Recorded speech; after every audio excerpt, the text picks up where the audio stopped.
George Fernandes को अपमानित करने का, जब छोटे लोग बड़े पदों पर बैठ जाएं तो किसी को भी अपमानित कर सकते हैं। और मैं तो जॉर्ज साहब ने जो कहा कि मैं वो चुनाव लड़ना चाहते हैं और हमसे आप लोगों ने पूछा कि वो चुनाव लड़ेंगे तो क्या होगा, हमने कहा मुजफ्फरपुर में सत्ता और संत की टकराहट होगी।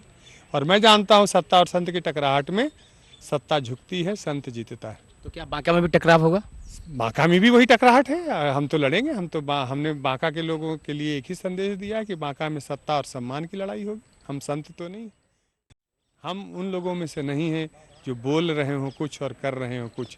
तर्क दिया गया कि दिग्विजय सिंह राज्यसभा में हैं इसलिए उनको लोकसभा में नहीं जाना चाहिए, और शरद यादव खुद राज्यसभा में रहने के बावजूद लोकसभा में जा रहे हैं।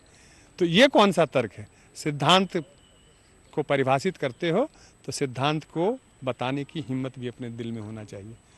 कायरों के तरह वार नहीं करना चाहिए। ये नहीं कहना चाहिए कि हमसे टिकट मांगा नहीं गया। दिग्विजय सिंह अपने जीवन में कभी किसी से टिकट मांगा नहीं है, लोग टिकट दिए हैं। और आज तो हमारी भी कुछ हैसियत है। कुछ लोगों को ये अभिमान है कि ईश्वर के बराबरी पर वो हो गए, तो हमारे अंदर भी कुछ अपना स्वाभिमान है। बांका से पिछले 20 साल के संसदीय जीवन से जुड़े हुए हैं और यहाँ पर एक ही बात बेरोजगारी है, और इस सब के चलते लोगों के जीवन में निराशा का भाव आ गया।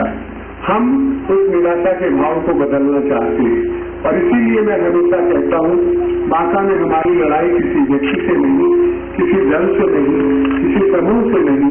मैं देश में दुनिया में राजनीति करता हूँ, लेकिन बांका में हमारे लिए राजनीति की कोई जगह नहीं है। बांका में हमारी लड़ाई है तो सिर्फ बांका की गरीबी, बेरोजगारी और लाचारी की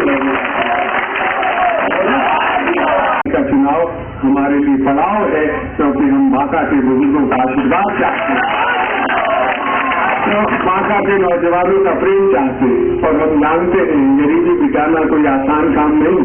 हम यह भी जानते हैं कि बेरोजगारी इससे लड़ना कोई आसान काम नहीं है, कठिन काम है।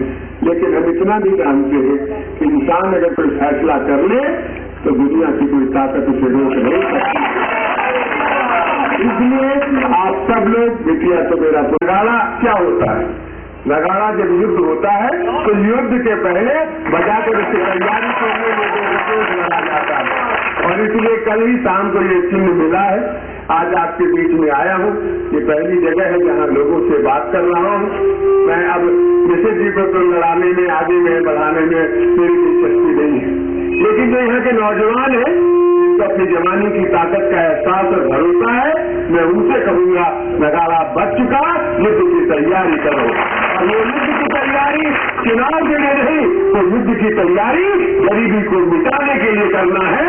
और जो अभिमानी लोग हैं पटना में और दिल्ली में बैठे, उनके अभिमान के गुरूर को तोड़कर समाप्त करने की लड़ाई है। मुसलमान भाइयों याद रखना, ये जो राजनीति चल रहा है ये किरासन खेल के नहीं चल रहा है। ये बिहार की 8 करोड़ हिंदू और मुसलमान के खून से चल रहा है। इस बात को अपने सीने में हमेशा याद रखना। मकान बेच देंगे, अपने बच्चे को पढ़ाएंगे, बिहार में पढ़ा नहीं सकते, तकलीफ होता है। आज से हजारों साल पहले इसी बिहार में नालंदा विश्वविद्यालय, दुनिया के लोग अपने बच्चे को भेजकर अभिमानित महसूस करते थे, हमारा बेटा नालंदा विश्वविद्यालय में पढ़ता है, गौरवान्वित होते थे। ये वही मिथिला की धरती है जहाँ मंडन मिश्र के जैसा विद्वान पैदा हुआ। आज गुरु शंकराचार्य देश में पंडित हो गए, लेकिन देश के लोगों ने कहा शंकराचार्य हम तुम्हें विद्वान नहीं मानते, जाओ मिथिला की धरती पर मंडन मिश्र को पराजित करके आओ, तब हम तुम्हें आदि गुरु मानेंगे। शंकराचार्य केरल से चलकर मिथिला है।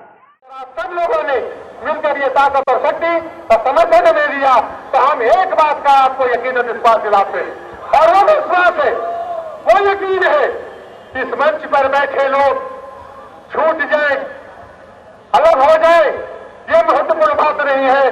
लेकिन इनके तरफ से एक वादा मैं जरूर कर सकता हूं कि हम टूट जाएंगे पर झुकेंगे नहीं। सत्ता की कोई ताकत, राजनीति की कोई दौलत हमें शाम को रोक नहीं सकती। और किसानों के हक और हुकूक की जो लड़ाई हम लड़ना चाहते हैं, उस लड़ाई को हम आगे बढ़ाते चले।